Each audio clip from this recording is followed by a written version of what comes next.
Hello दोस्तों, स्वागत है आज आपका नई वीडियो में। तो हम अपनी क्लास को कंटिन्यू करेंगे जहां तक हमने आपको पिछली वीडियो में करा दिया था गॉस की प्रमेय का चौथा अनुप्रयोग। उसके बाद हम बात करेंगे गॉस की प्रमेय के पांचवें अनुप्रयोग की, और जो क्या है कि एक समान रूप से आवेशित गोलीय कोश के कारण वैद्युत क्षेत्र की तीव्रता। तो इसको स्टार्ट करने के लिए, और इसी को हम ये भी कहते हैं, किसी बिंदु आवेश के कारण उत्पन्न वैद्युत क्षेत्र की तीव्रता भी कहते हैं। किसी बिंदु आवेश के कारण उत्पन्न वैद्युत क्षेत्र की तीव्रता भी इसी को कहते हैं, और एक समान रूप से आवेशित गोलीय कोश के कारण वैद्युत क्षेत्र की तीव्रता भी इसी को कहते हैं। तो हमें इसमें करना क्या है उसको देखते हैं। सबसे पहले तो माना कैपिटल आर त्रिज्या का एक विलगित गोलीय कोश है। माना कैपिटल आर त्रिज्या का एक विलगित गोलीय कोश है जिस पर प्लस क्यू आवेश एक समान रूप से वितरित है।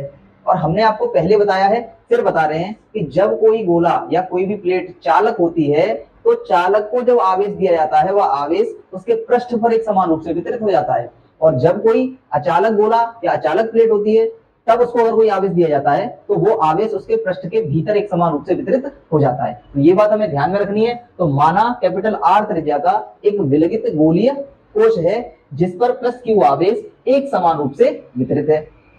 हमें करना क्या है, हमें इस गोले के बाहर, इस गोले के पृष्ठ पर और इस गोले के भीतर वैद्युत क्षेत्र की तीव्रता ज्ञात करनी है। ठीक है, तो जितनी बात हम आपको समझा रहे हैं वही यहाँ पे सबसे पहले हम राइट डाउन कर देते हैं ताकि आपकी थ्योरी भी कंप्लीट हो सके। ठीक है, तो जैसा कि हमने आपको समझाया वही यहाँ पे राइट डाउन किया है, वही यहाँ पे लिखा है कि माना कैपिटल आर त्रिज्या का एक विलगित गोलीय कोश है। विलगित का मतलब आप ध्यान से समझ लें क्या होता है। विलगित का मतलब होता है सबसे हटकर, आइसोलेटेड। ठीक है, सबसे अलग हटकर रखा है। ठीक है, तो यहाँ पे याद रखना है जिसके पृष्ठ पर प्लस क्यू आवेश, जिसके पृष्ठ पर प्लस क्यू आवेश एक समान रूप से वितरित है। हमें क्या करना है, हमें इस कोश के बाहर, इसके पृष्ठ पर और इस गोलीय कोश के भीतर वैद्युत क्षेत्र की तीव्रता ज्ञात करनी है। तो इसके लिए सबसे पहले हम क्या करेंगे, सबसे पहले जब बिंदु P कोश के बाहर है तब हम क्या करेंगे, तब के लिए देखते हैं। सबसे पहले तो सबसे फर्स्ट कंडीशन क्या है, सबसे फर्स्ट कंडीशन जो है कि जब बिंदु P गोलीय कोश के बाहर है, गोलीय कोश के बाहर हो, तो जब बिंदु P गोलीय कोश के बाहर हो तब वैद्युत क्षेत्र की तीव्रता हमें ज्ञात करनी है। तो इसके लिए इसको भी हमें चित्र के माध्यम से समझेंगे। और तो जब बिंदु P गोलीय कोश के बाहर हो तब हम क्या करते हैं, तब हम मान लेते हैं कि बिंदु O से स्मॉल r दूरी पर एक बिंदु P है। माना कि बिंदु O से स्मॉल r दूरी पर गोलीय कोश के बाहर एक बिंदु P है जिस पर हमें वैद्युत क्षेत्र की तीव्रता ज्ञात करनी है। इसके लिए हम क्या करते हैं कि O को केंद्र मानकर दूरी r को त्रिज्या लेकर एक गोलीय पृष्ठ खींचते हैं। माना कि O को केंद्र मानकर r त्रिज्या लेकर एक गोलीय पृष्ठ खींचते हैं जिसे हम गॉसीय पृष्ठ कहते हैं। और इस प्रकार से खींचते हैं कि बिंदु P जो है इस गॉसीय पृष्ठ के किसी बिंदु पर स्थित हो।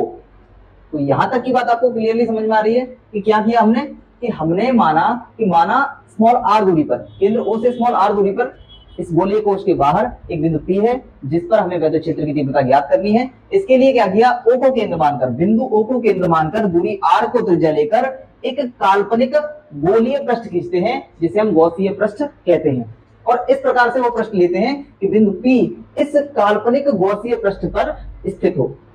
ठीक है, अब आगे आवेश वितरण की सममिति के कारण, आवेश वितरण की सममिति के कारण इस पृष्ठ के प्रत्येक बिंदु पर वैद्युत क्षेत्र की तीव्रता का मान समान तथा बाहर की ओर खींचे गए लंब की दिशा में होगा।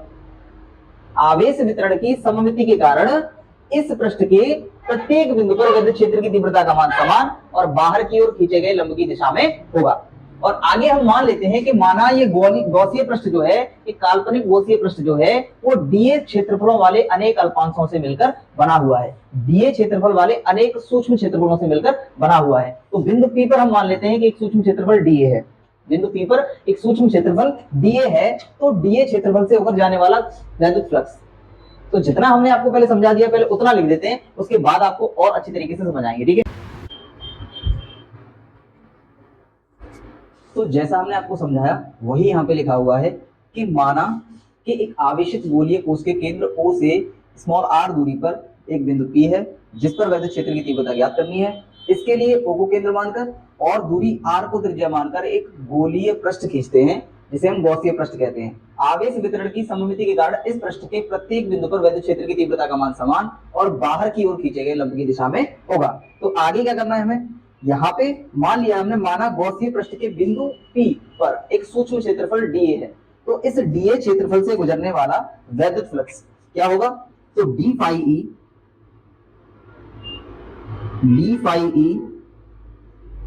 होगा हमारा E डॉट dA, या हम इसको ये भी लिख सकते हैं E dA cos थीटा। अब हमें पता है कि वैद्युत क्षेत्र और क्षेत्रफल की दिशा एक ही है, तो E dA यानी थीटा बराबर क्या हो जाएगा 0 अंश, क्योंकि इनके बीच में कोई कोण नहीं बनेगा, तो यहां आ जाएगा E डॉट dA या E dA, E dA, ठीक है, cos 0, और cos 0 का मान हम जानते हैं 1 होता है, तो d phi e इधर कर देते हैं, d phi e is equal हो जाएगा हमारा E d A के। अब संपूर्ण गॉसीय पृष्ठ से निर्गत वैद्युत फ्लक्स, संपूर्ण गॉसीय पृष्ठ से निर्गत वैद्युत फ्लक्स, संपूर्ण गॉसीय पृष्ठ से निर्गत वैद्युत फ्लक्स क्या हो जाएगा, इंटीग्रेशन कर देंगे तो phi E is equal to integration of बंद पृष्ठ E या D phi E, D phi E, D phi की वैल्यू ये लगा देंगे यहाँ पे, तो ये हो जाएगा बंद पृष्ठ integration E D A, E यहाँ पे नियत है तो E को हम बाहर ले लेंगे, वैद्युत क्षेत्र तो जो है वो नियत है, तो डी ए। अब हमें पता है ये है संपूर्ण पृष्ठ हो गया, ये डीए क्षेत्रफल जो है इसका संपूर्ण पृष्ठ हो गया, तो यहाँ पे लिख देंगे चूंकि गोलीय पृष्ठ का संपूर्ण पृष्ठ, चूंकि गोलीय कोश का संपूर्ण पृष्ठ कितना होता है 4 पाई r स्क्वायर होता है, अतः फाई ई इज इक्वल किसके हो जाएगा E into 4 pi r square, ठीक है, इसे मान लेंगे इक्वेशन नंबर फर्स्ट। अब क्या करना है हमें, गॉस की प्रमेय से, ठीक है, तो गॉस की प्रमेय से, गॉस की प्रमेय होती है phi E is equal to 1 upon epsilon 0 into Q, इसे मान लेंगे इक्वेशन नंबर सेकंड। समीकरण 1 और 2 से, या समीकरण 1 से 2 में मान रखने पर फाई ई का मान E into 4 pi r square है, और यहाँ भी फाई ई का मान 1 अपॉन एप्सिलॉन 0 इंटू क्यू है, तो ये फाई ई का मान हम यहाँ पे रख देंगे, तो यहाँ लिख देंगे समीकरण 1 व 2 से, तो ये हो जाएगा हमारा E into 4 pi r square is equal to 1 upon epsilon 0 into Q, ठीक है। तो यहां से ये बात आपको क्लियरली समझ में आ गई होगी कि हमने क्या किया है, समीकरण 1 से फाई ई का मान E into 4 pi r square यहाँ पे रख दिया है इस जगह पे, ठीक है। तो ये यहाँ से E निकालनी है वैद्युत क्षेत्र की तीव्रता, तो E बराबर इस सबको इधर पहुंचा देंगे तो ये हो जाएगा 1 upon 4 pi epsilon 0 into Q upon r square, और यही हमारी वैद्युत क्षेत्र की तीव्रता है जब बिंदु P जो है वो गोलीय कोश के, आवेशित गोलीय कोश के बाहर है, ठीक है। ये कब, कौन सी स्थिति है, ये स्थिति है हमारी जब, इसे मान लेंगे स्थिति कौन सी है, ये जब r जो है वो बड़ा है कैपिटल R से, दिख रहा है यहाँ पे, ये कैपिटल R जो है इस वाली R से बड़ा है, ठीक है, तो ये कंडीशन होगी हमारी पहली। अब दूसरी, तो ये यहाँ तक क्लियर है। आगे क्या है कि यदि गोलीय कोश पर आवेश का पृष्ठ घनत्व, यदि आवेश का पृष्ठ घनत्व सिग्मा हो, तो हम जानते हैं सिग्मा इज इक्वल टू होता है क्यू अपॉन में ए, ठीक है। और a जब हम q की वैल्यू निकालेंगे तो क्रॉस मल्टीप्लाई करेंगे, यहाँ पे मान लेंगे 1 तो q का 1 में बड़ा होगा तो q हो जाएगा और सिग्मा का हो जाएगा a में मल्टीप्लाई। अब हम जानते हैं गोलीय पृष्ठ क्या होता है, गोलीय पृष्ठ का गोलीय क्षेत्रफल जो होता है उसका संपूर्ण पृष्ठ क्या होता है 4 पाई आर स्क्वायर। तो इस क्षेत्रफल की जगह में हम क्या रख देंगे 4 पाई आर स्क्वायर, तो sigma into 4 pi capital R square, क्योंकि हम पूरा पृष्ठ ले रहे हैं इसलिए यहाँ पे क्या होगा कैपिटल आर स्क्वायर होगा, ठीक है। अब क्या करेंगे, अब ये यहाँ तक बात समझ में आ रही है आपको पूरी तरीके से, ठीक है। आगे क्या करना है हमें, आगे जब बिंदु P जो है वो गोलीय कोश के पृष्ठ पर हो, ठीक है, तब कंडीशन में क्या होगा, उस कंडीशन में क्या होगा वो देखेंगे, ठीक है। तो अगला यानी सेकंड पोर्शन जो है ये हमने वैद्युत क्षेत्र की तीव्रता निकाली जब बिंदु P जो है गोलीय कोश के बाहर है। अब क्या करेंगे हम, अब हमें कुछ नहीं करना, केवल और केवल हमें सेकंड स्थिति निकालनी है कि जब बिंदु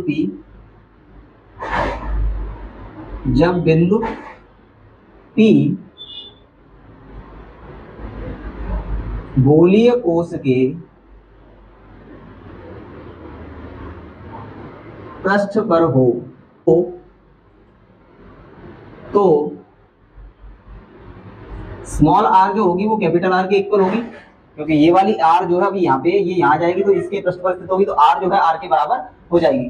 तब क्या करेंगे हम, तब वैद्युत क्षेत्र की तीव्रता इसी समीकरण को लेंगे हम इस वाले को, ठीक है। तो यहाँ हो जाएगा E is equal to 1/4 pi epsilon 0।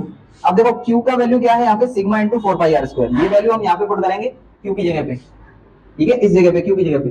तो Q की जगह पे हम पुट कर देंगे तो क्या हो जाएगा sigma into 4 pi capital R square बटे में यहाँ पे क्या है स्मॉल आर स्क्वायर, तो ये स्मॉल आर स्क्वायर आ जाएगा, ठीक है।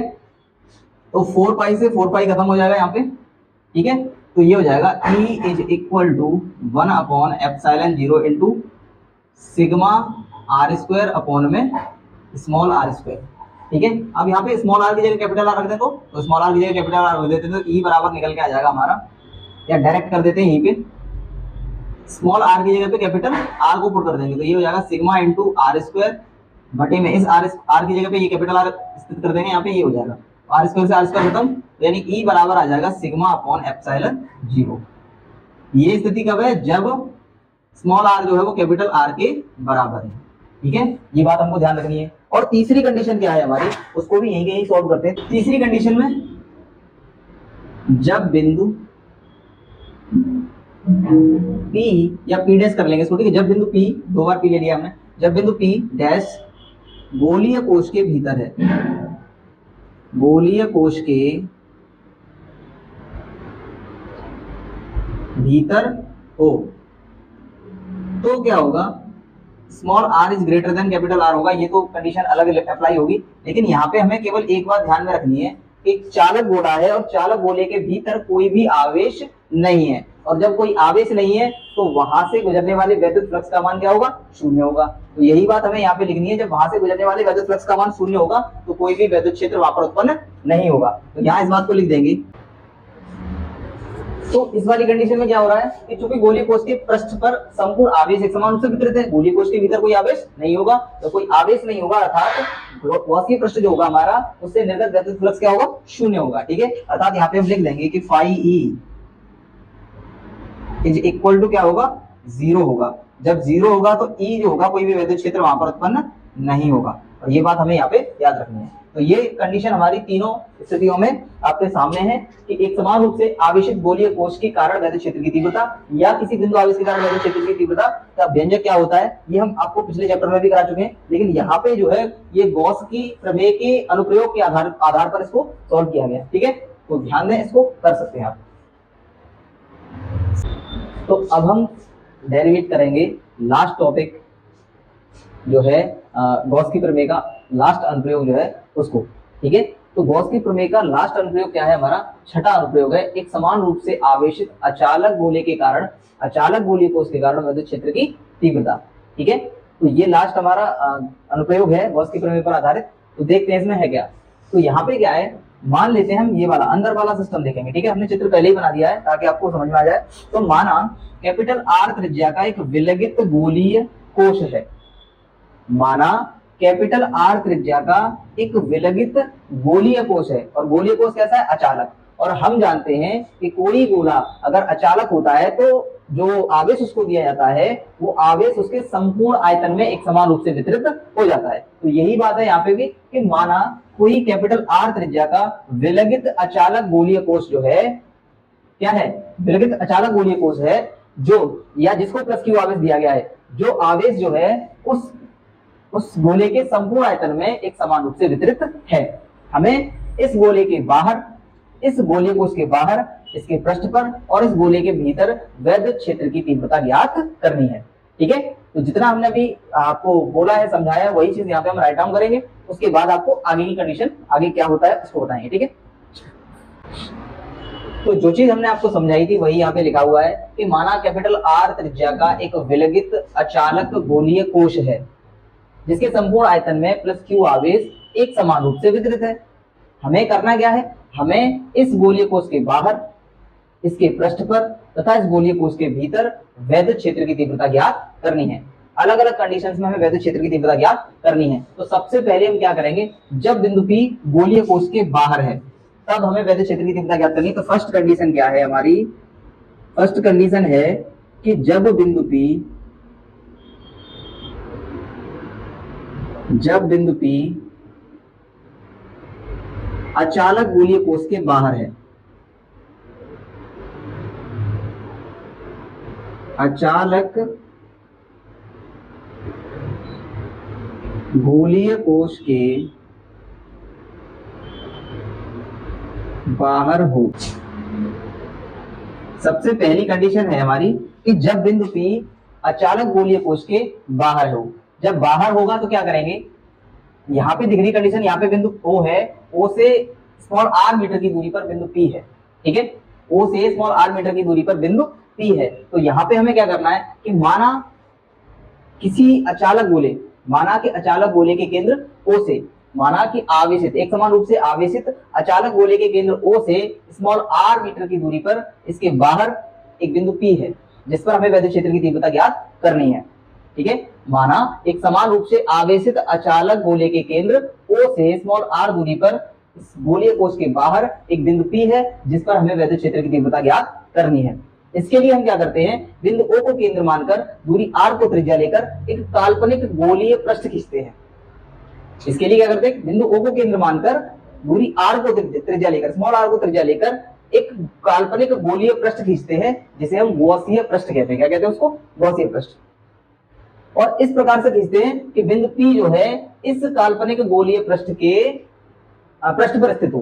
ठीक है, इस तरीके की कंडीशन लेके चलते हैं। तो क्या करना है हमें? जितना हम समझा दिया आपको वही चीज यहाँ पे लिख देते हैं पहले, ताकि आगे डेरिवेशन आपको अच्छी प्रकार से समझ में आ जाए। ठीक है, तो जब बिंदु P अचालक गोलीय कोश के बाहर हो तब क्या होता है कि माना कि आवेशित अचालक गोलीय कोश के केंद्र O से स्मॉल r दूरी पर एक बिंदु P है जिस पर हमें वैद्युत क्षेत्र की तीव्रता ज्ञात करनी है।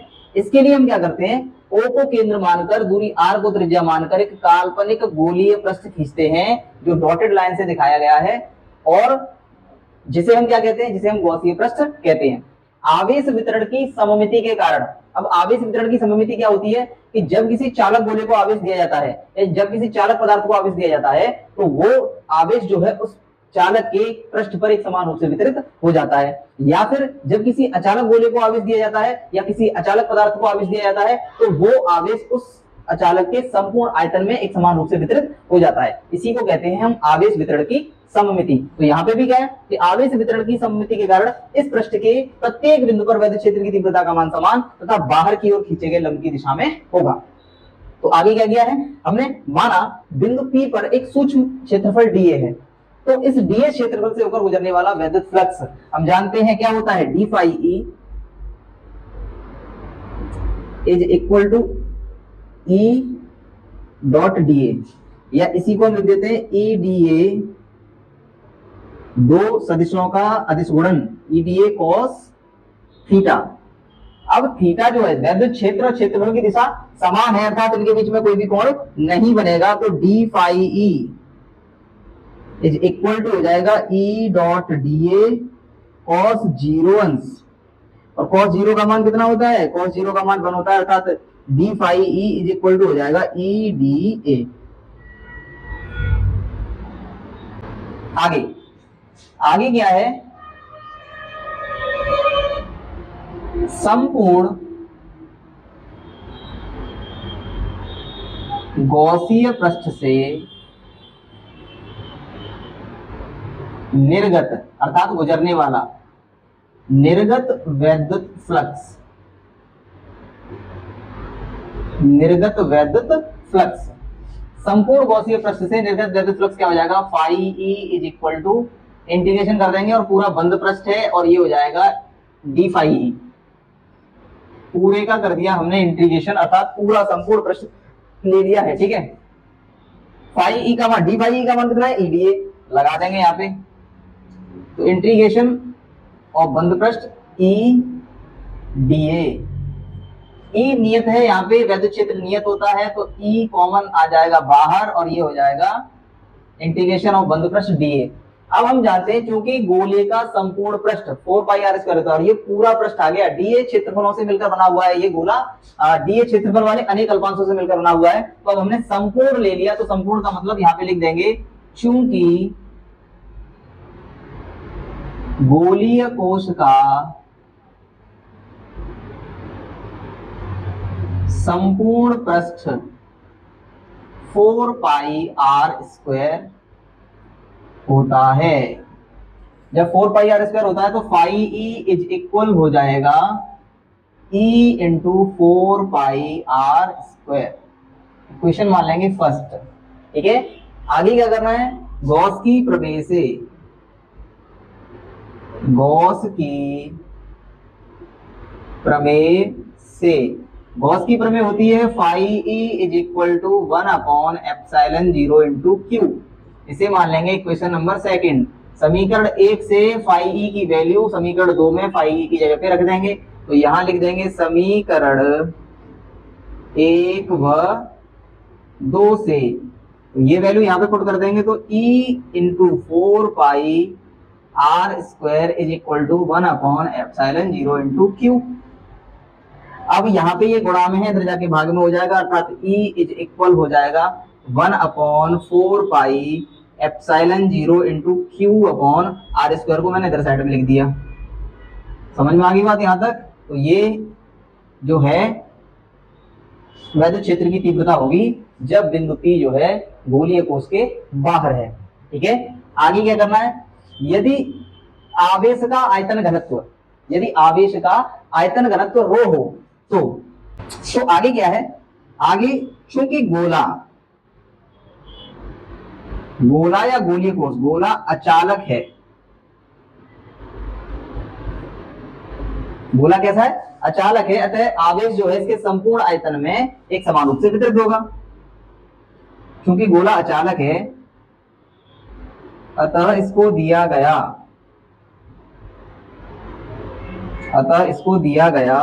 आवेश इसके संपूर्ण आयतन में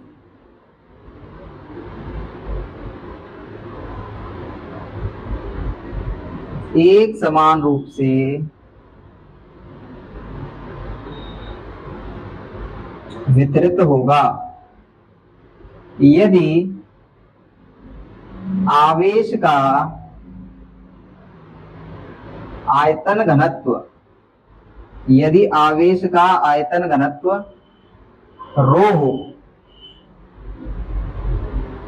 हो तो हम जानते हैं रो इज इक्वल टू होता है क्यू अपॉन में वी, और गोले का आयतन होता है 4/3 पाई आर क्यू। तो यहाँ पे Q इज इक्वल टू कितना हो जाएगा, यहाँ पे 1 मान लेंगे, क्रॉस मल्टीप्लाई कर देंगे तो Q बराबर हो जाएगा रो इंटू वी, ठीक है, रो इंटू वी हो जाएगा। और हमें बताया गोले का आयतन होता है 4/3 पाई आर क्यू, तो ये हमारा Q बराबर हो जाएगा, ठीक है। तो इसको हम यहाँ पे समीकरण मान लें 3 और ये वैल्यू हमें पुट करनी है यहाँ पे समीकरण 3 में, तो ये वैल्यू यहाँ पे Q की जगह पे पुट कर देंगे, तो क्या हो जाएगा, ये हो जाएगा हमारा E is equal to 1 upon 4 pi epsilon 0 Q का मान ये रख दिया हमने rho into 4/3 pi R Q, यानी रो इंटू 4/3 को हम डायरेक्टली नीचे ले लेते हैं, ठीक है। 3 पाई आर क्यू और बटे में ये कितना है आर स्क्वायर, तो ये यहाँ पे स्मॉल का आर स्क्वायर है, ठीक है। देखो 4 पाई से 4 पाई यहाँ पे कट जाएगा, तो ई इज इक्वल किसके आ जाएगा 1/ε0 इंटू रो आर क्यू बटे में 3 आर स्क्वायर। इसको हम चाहें तो इस तरीके से भी लिख सकते हैं ρ/ε0 इंटू आर क्यू बटे में आर स्क्वायर, ठीक है, आर क्यू बटे में आर स्क्वायर। तो ये हमारी वैद्युत क्षेत्र की तीव्रता है जब बिंदु P अचालक गोलीय कोश के बाहर स्थित है। अब क्या करना है, अब सेकंड कंडीशन क्या है हमारी उसको देखते हैं। तो सेकंड कंडीशन क्या है हमारी, सेकंड कंडीशन में जब बिंदु P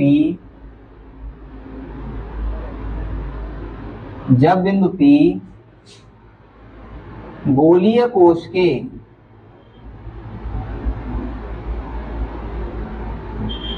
पृष्ठ पर हो तो जब पृष्ठ पर होगा तो आर जो होगी स्मॉल आर वो कैपिटल आर के इक्वल होगी, तो ये वैल्यू हम यहाँ पे लगा देंगे। तो ये हो जाएगा हमारा, इस इक्वेशन को मान लो 4th नंबर और इसी इक्वेशन में ये वैल्यू पुट कर देंगे, तो E इज इक्वल टू हो जाएगा ρ/ε0 और ये हो जाएगा आर क्यू बटे में स्मॉल आर की जगह कैपिटल आर को पुट कर देंगे तो आर स्क्वायर, इस स्क्वायर से ये घात कट जाएगी तो यहाँ बचेगा E is equal to ρ/ε0 into capital R upon में 3 भी तो है यहाँ पे, ठीक है, ये 3 तो r अपॉन में 3। ये जब बिंदु P गोलीय कोश के पृष्ठ पर हो तब वैद्युत क्षेत्र की तीव्रता होगी। अब एक कंडीशन और है इसमें, जब बिंदु P गोलीय कोश के भीतर हो, ठीक है, तो उसके लिए हमें चित्र दोबारा से समझना पड़ेगा, ठीक है, तो करते हैं इसको।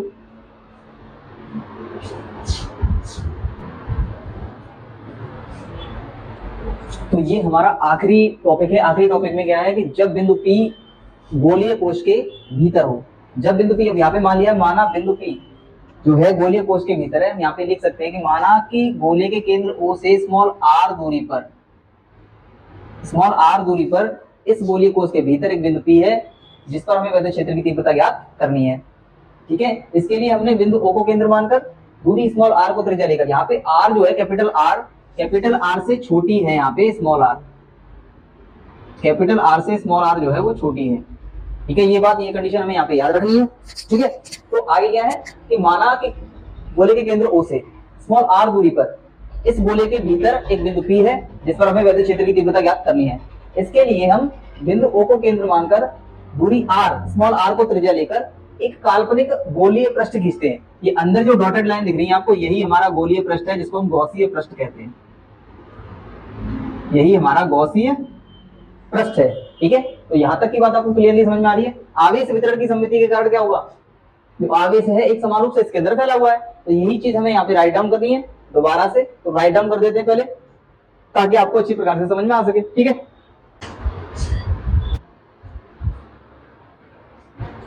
तो जैसा हम आपको समझा रहे थे वही चीज यहाँ पे लिखी हुई है कि माना आवेशी चालक के केंद्र O से स्मॉल r दूरी पर गोले के भीतर एक बिंदु P है जिस पर हमें वैद्युत क्षेत्र की तीव्रता ज्ञात करनी है। इसके लिए बिंदु O को केंद्र मानकर दूरी r को त्रिज्या लेकर, यह दूरी यहाँ से यहाँ तक बिंदु P तक की दूरी r है, इसको त्रिज्या मानकर एक काल्पनिक गोलीय पृष्ठ खींचते हैं जिसे हम गॉसीय पृष्ठ कहते हैं। आगे आवेश वितरण की सममिति के कारण, तो आवेश वितरण की सममिति हम पिछले टॉपिक में आपको समझा चुके हैं, फिर दोबारा से बता दे रहे हैं कि आवेश वितरण की सममिति के कारण प्रत्येक बिंदु पर, इस पृष्ठ के प्रत्येक बिंदु पर वैद्युत क्षेत्र की तीव्रता का मान समान और बाहर की ओर खींचे गए लंब की दिशा में होगा।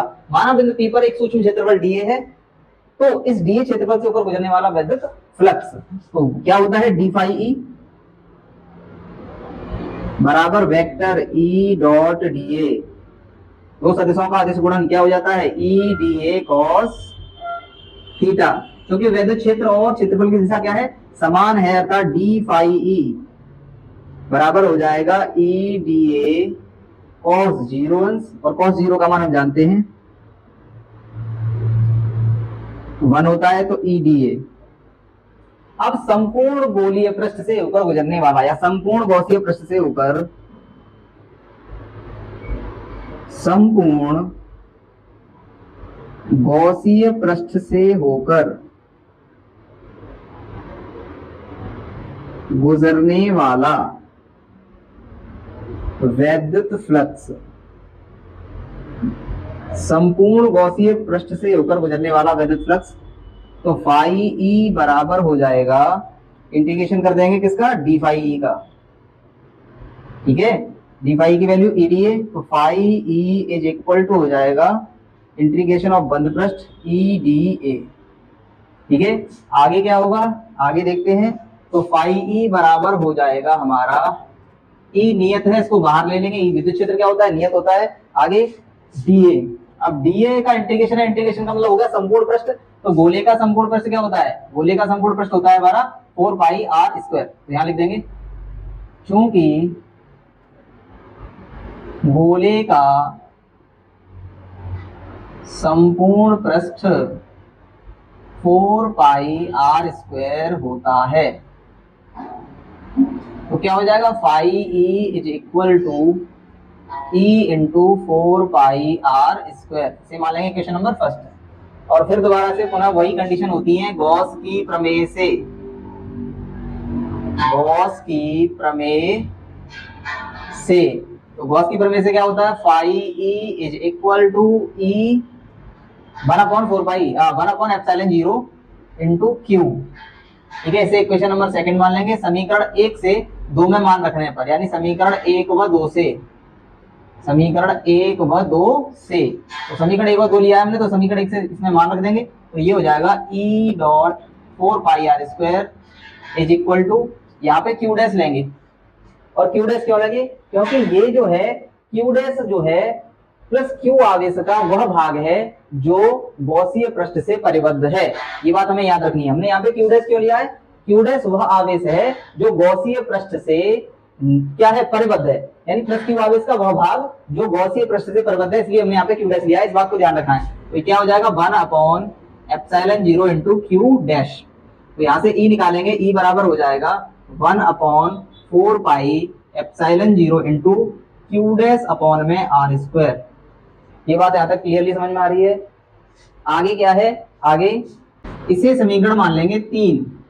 अब हम जानते हैं चूंकि गोले में जो आवेश है वो एक समान रूप से संपूर्ण आयतन में वितरित है, चूंकि गोले में आयतन जो है एक समान रूप से संपूर्ण आयतन में जो आवेश है वितरित है, तो क्या करेंगे हम, तो हमें पता है आवेश का आयतन घनत्व जो है वो पूरे गोले में क्या होगा, समान होगा। तो यहाँ पे ये बात, ये कंडीशन हम यहाँ पे लिख देते हैं, यहाँ चूंकि गोला एक समान रूप से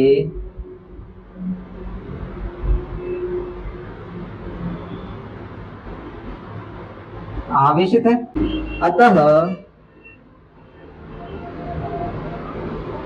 संपूर्ण गोले में आवेश का आयतन घनत्व, आयतन घनत्व रो एक समान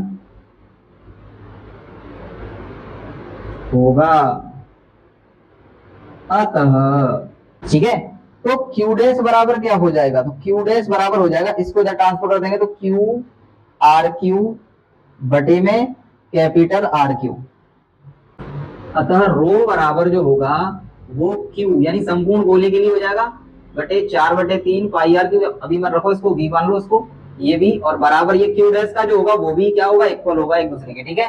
तो अब क्या करना है, हमें केवल और केवल वैल्यू पुट करनी है, तो ये हो जाएगा क्यू का मान तो क्यू ही रहेगा, और वी ये संपूर्ण गोला लिया गया है तब उसका वी, तो 4/3 पाई आर क्यू कैपिटल वाला आ जाएगा, 4/3 पाई आर कैपिटल आ जाएगा, क्यू बराबर यहाँ पे हो जाएगा क्यू डैश बटे में, ये क्यू डैश किससे परिबद्ध है, उस वाले का आवेश और त्रिज्या आएगी, तो 4/3 पाई, यहाँ पे स्मॉल आर है क्यू, तो देखो 4/3 पाई से 4/3 पाई कैंसिल, क्या निकलेगा यहाँ से, तो यहाँ से हो जाएगा क्यू अपॉन में आर क्यू बराबर क्यू डैश अपॉन में स्मॉल आर क्यू।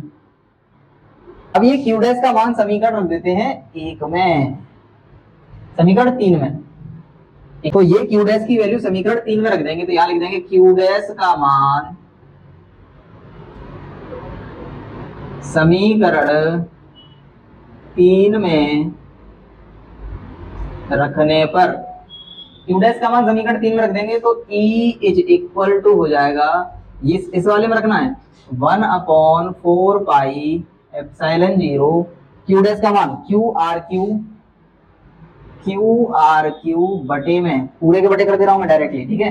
तो ये हो जाएगा आर क्यू और बटे में आर स्क्वायर, ठीक है। ये वाला आर स्क्वायर और ये वाला आर क्यू आ गया, ठीक है। तो आर स्क्वायर से ये घात खत्म हो जाएगी, तो E बराबर 1/4 पाई एप्सिलॉन 0 क्यू आर बटे में आर क्यू, ठीक है। ये हो जाएगा।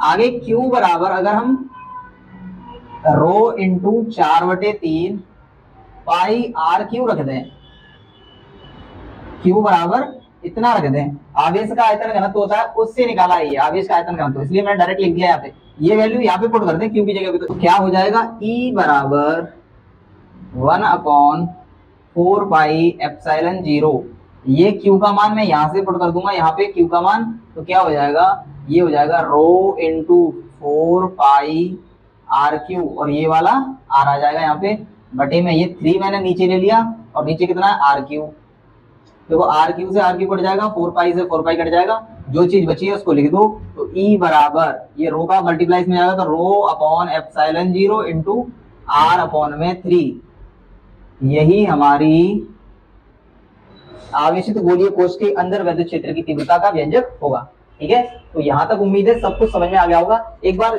जो समझ में नहीं आया वो ये नहीं आया होगा शायद। अब देखो मैं बताता हूँ आपको होता क्या है यहाँ पे। आवेश का आयतन घनत्व क्या होता है, आवेश का आयतन घनत्व होता है रो बराबर क्यू अपॉन में वी।